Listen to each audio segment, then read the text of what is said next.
Quite a lot of children are beginning to read. Apart from that, things like spelling bees and all that, we also go for such competitions. And from the response I get is there's a lot of improvement, particularly in our public schools. If you go to some of the schools, like St. Andrews, Dame Alice Lawrence Navy Model Primary School, Christie, and the 200 model primary schools that we have in the States, children now know and they're happy to utilize their library. There are over 13,000 teachers in the state's education system, spread across 200 schools in the state. It's one thing to build functional schools and another to ensure the students receive quality education.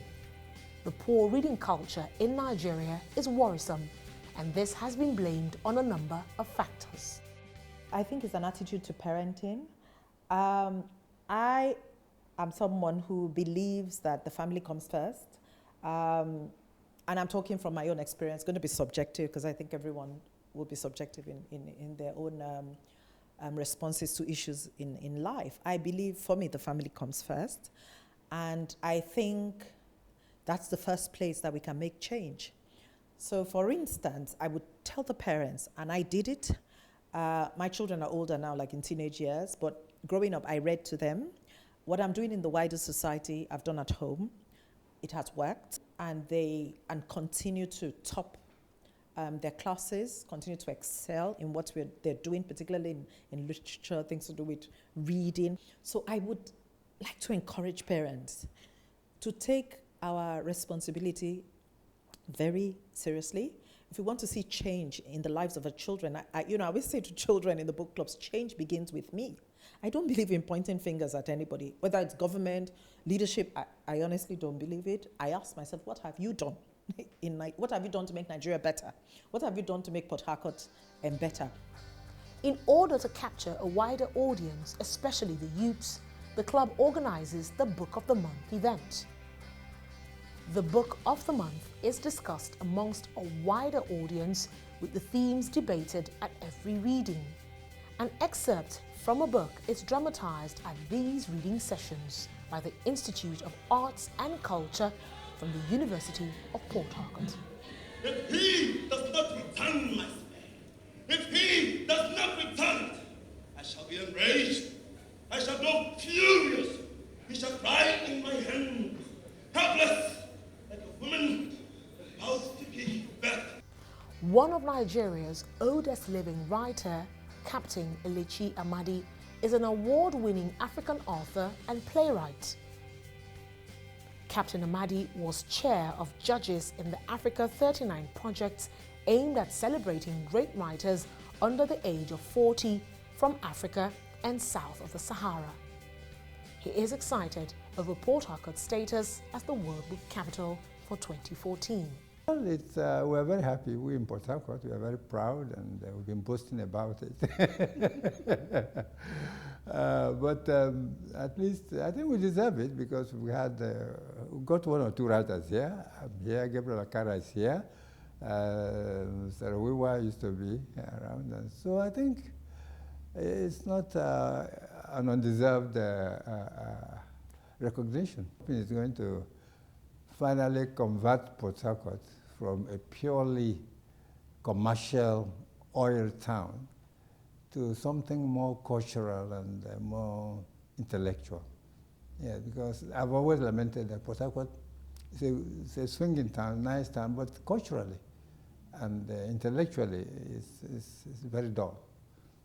According to the octogenarian, a man cannot be left-handed in old age.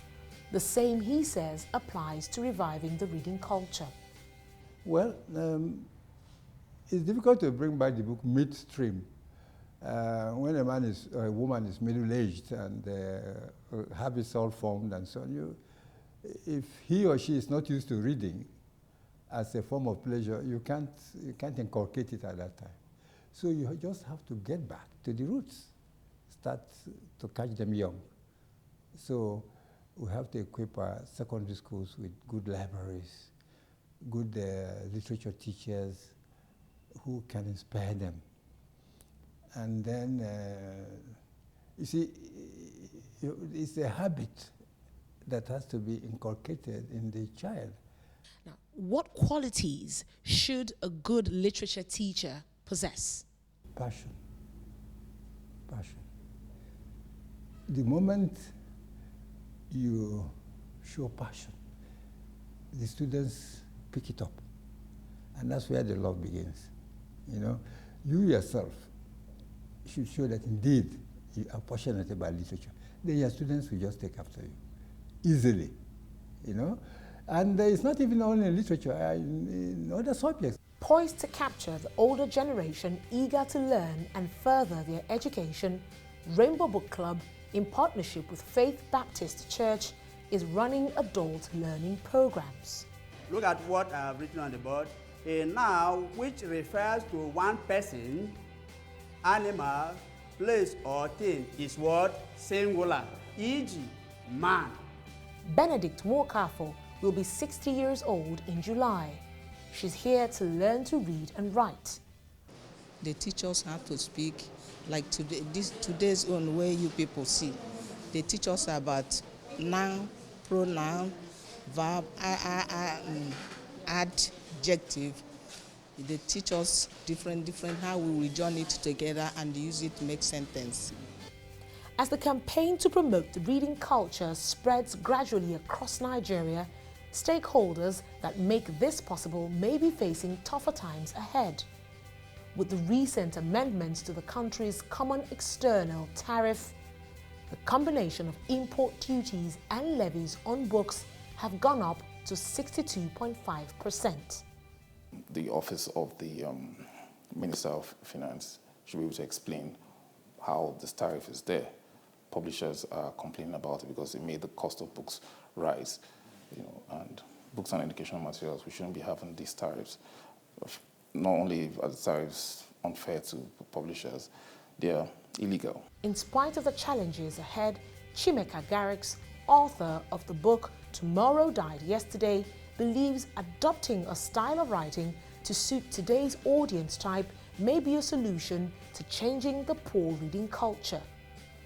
The truth is, the books are no longer in the formats that we know. They're no longer the traditional formats. And people have, I think, shorter attention spans now because of, like you said, mobile devices. So the trick for me is to put books in mobile devices.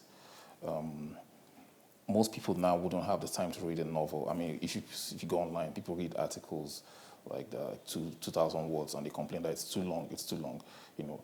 So, for example, the short story form might be the way fiction should go now. People might no longer have the time to read novels. Yes, few people will read. I will still read novels. Other people, maybe you might. But younger people now will do short stories and they have blogs and all that. The 23rd of April marks the end of Port Harcourt's reign as UNESCO's World Book Capital for 2014. With less than 60 days to go, the mission to be the best World Book Capital ever is ongoing. According to Frank Serafini, there is no such thing as a child who hates to read. There are only children who have not found the right book. Find the right book today and join us next time for another interesting episode of Rivers of Possibilities. I'm Onyi Sunday. Thanks for watching.